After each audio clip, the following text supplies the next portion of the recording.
people, myself very much included, struggle making a list of what they should bring on their motorcycle trips, especially if you're flying into a destination, so you're limited on luggage and you got to make sure that it all fits in your bags.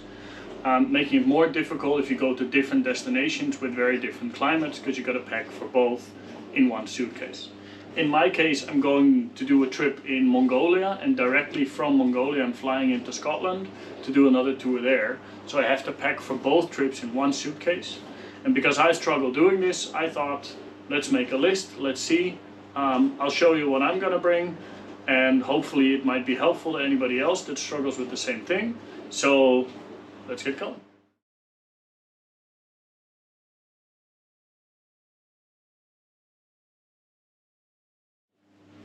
We're going to start off with some of the obvious ones that you always have to bring when you're flying somewhere, and that's your documentation. Passports, driver's license, depending on where you go, you might need visas and international driver's licenses. Visas depends where you're coming from, where you're going, so that's something you got to figure out yourself. International driver's license is very easy. In most countries you actually go to the organization that does roadside rescue, so that'll be known as like AAA. In the Netherlands it's ANWB, in Austria it's known as ÖMTC. In Germany, it's ADAC, whatever they're called in your country. Just go there. It's just some paperwork they fill out, put a stamp in it, costs you a few bucks. Nothing complicated. You get that sorted out. Make sure you got everything prepared, like your flights, other types of transportation that you might need. How are you getting to the airport? How are you getting from the airport in your destination? Are you renting a bike? Are you picking it up somewhere? All that stuff needs to be prepared beforehand, because depending on where you go, it can be quite complicated. In my case, I work for a company that's called Edelweiss Bike Travel, so we are actually the ones that do all the organization. And my trip to Mongolia is going to be the first time that we're doing this tour setup as it is now, so there's some stuff to figure out, which makes it a little bit more complicated for me to pack, but the principles obviously stay the same.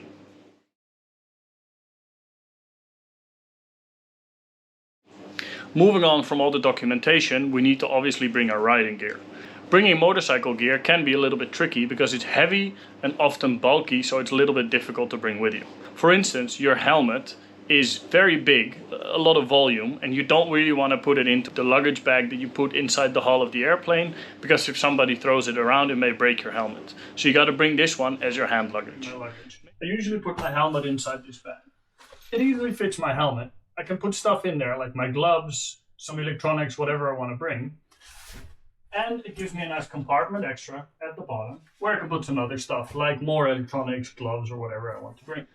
I usually end up wearing my jacket when I get on the plane, and I'll be wearing my boots, because both of these take up a lot of space, they're very heavy, and they're just something you can wear on the plane. It's not the most comfortable, but at least you can put your jacket on top of your bag in the overhead compartments, and the boots, you're just gonna have to live with it. A second advantage is that even if your luggage get lost, you still have your jacket, your helmet, and your boots. Everything else is relatively easy to replace depending on where you go. In my case, this is extra important because on the back of my jacket there's the logo of the company, so I always gotta make sure that I have the correct jacket with me. Regarding gear, it's very important that you make a good conscious decision of what you're bringing. A lot of people won't have too much to choose from. If you're in the luxury position where you do have some more gear to choose from, or if you're still buying new gear, make sure that you choose something you can layer up. For instance, what I will wear on most of my trips is a base layer, and over that I'll be wearing mesh perforated pair of pants. So when it gets hot, all I have is this pair of pants where the wind goes through and I stay nice and cool. For this, I'll bring an extra layer of insulation which I can put on the inside, and a rain cover that goes over the outside that also doubles as a wind blocker for cold weather. For my jacket I do the same. I'll just wear a base layer, then my obviously protected motorcycle jacket, and over that a raincoat. As I mentioned, I like to bring jackets or pants that are made out of some sort of mesh material. This material will let a lot of air through so it don't get hot if it's in a warm country. Underneath as an insulation layer you can put basically whatever you want. Something that breathes is usually nice. I recommend a down jacket because it's very small to pack. On top of this base layer I would put some sort of rain layer. This can be a very small raincoat if you're going to a place where it's warm and rain isn't going to be too much of an issue. I like to bring this Dirt Series jacket by Revit. The only reason I'm mentioning it is because this is basically the only rain jacket that I've found that has ventilation. It has slits in the arms and the pockets ventilate, The back has a zipper to open, which means you can use this to regulate temperature much more than just when it's raining.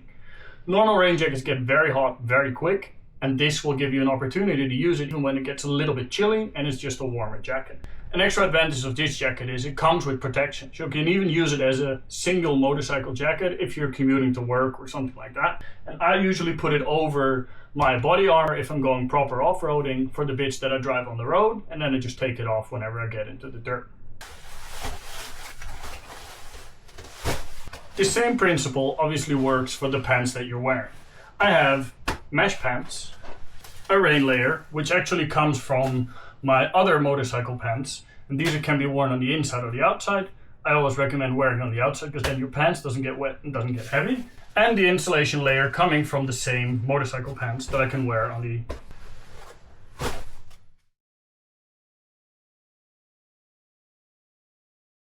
other stuff you might want to bring for your traps in preparation is maybe even just a physical map, so you actually know where you're going even if you don't have any electricity, or it might be nice to just mark your map so you can see where you've been. Then I always bring my navigation device, which has a built-in inReach, so in case of an emergency I can call for emergency help even if I don't have any cell phone reception, just to be on the safe side. I obviously bring my phone and a mount for it, which is a quad lock, and then I bring multiple cameras and other toys to play around with on my trips because I like to make videos for myself and for the guests on the tours. So in my case it's a GoPro, it's a 360 camera, and depending whether I'm allowed to bring it in the country where I'm going to, my DJI drone. Depending on where you're going and how prepared you are, you might need to bring some spare parts, some chain lube, some tools, regular stuff like this. If you're going with an organization, they might have this for you on the motorcycle, or maybe even, as we usually do, a vehicle driving behind you or along a different route that has spare parts, spare tires, anything you could possibly need. Maybe even a spare motorcycle in case anything really goes wrong with the bike and you can just keep going.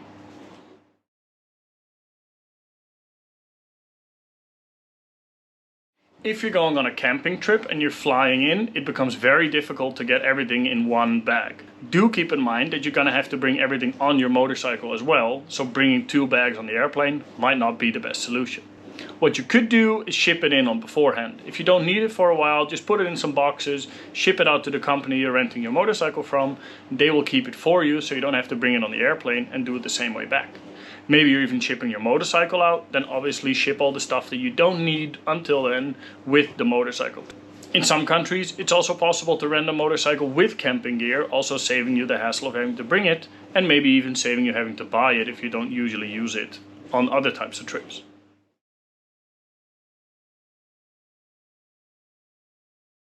Clothing that you're always going to have to be bringing with you is just the regular stuff. Socks, underwear, t-shirts, pants, shoes, anything you might possibly need off the motorcycle. If you're just going on a camping trip or a holiday trip and it doesn't really matter how well presented you are, let's say, I would usually just bring like a zip-off hiking style jeans, some shoes that fold very small and I can easily put in my luggage, just a few different t-shirts, underwear, socks. Usually if you're staying in hotels, they'll have a laundry service so they can clean it for you. If you're camping, I usually just bring a little bit of like a biological cleaning detergent so I can clean my clothes along the trip and make sure that I keep smelling more or less fresh during the ride. If you're going to a hot and sunny location, make sure you bring some sunglasses and especially some type of swimming clothing. You're definitely going to want to jump in the water when you come off a long bike ride. It's definitely going to make you feel much better instantly, so do not forget those.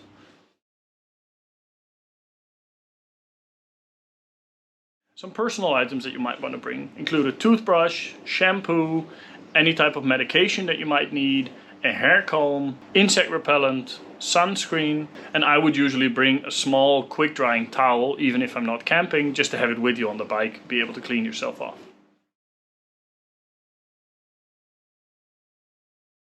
Some miscellaneous things you might want to bring when you're going to a little bit more desolate places include hydration packs on your motorcycle so you can drink something while riding, power banks so you have enough electricity for your phone, navigation devices, cameras, whatever, lighters and matches so you can make a fire if you're stranded somewhere or just because it's very nice and sit by the fire. A little tip to making fire: if you bring a few tampons, they're packed really small and they stay very dry. If you take them apart, pull them apart, you can use these very well to make a fire, and it becomes much easier to take a fire without having to bring something that takes up a lot of space on your motorcycle. It might feel a little bit weird when you're buying them for yourself, but you know what it's for.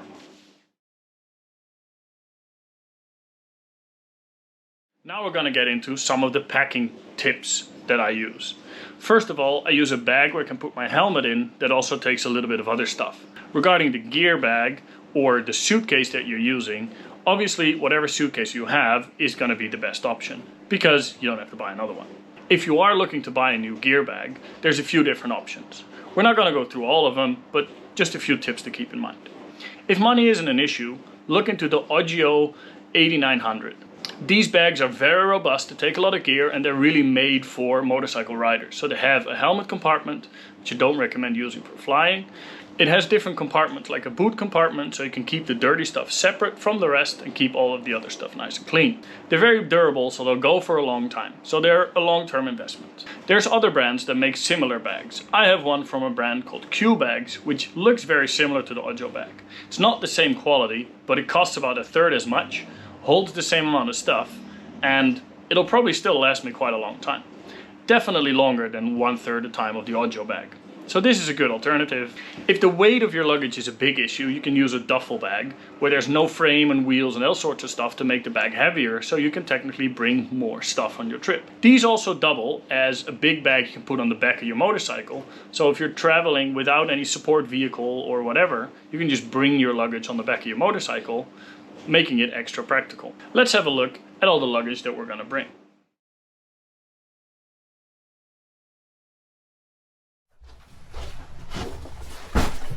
This is the Q bag that I use to bring all my luggage. It has a very big compartment. There is some extra parts you can use to make a compartment for your helmet to protect that. And I can even separate the part where my boots goes. So here all my gear goes.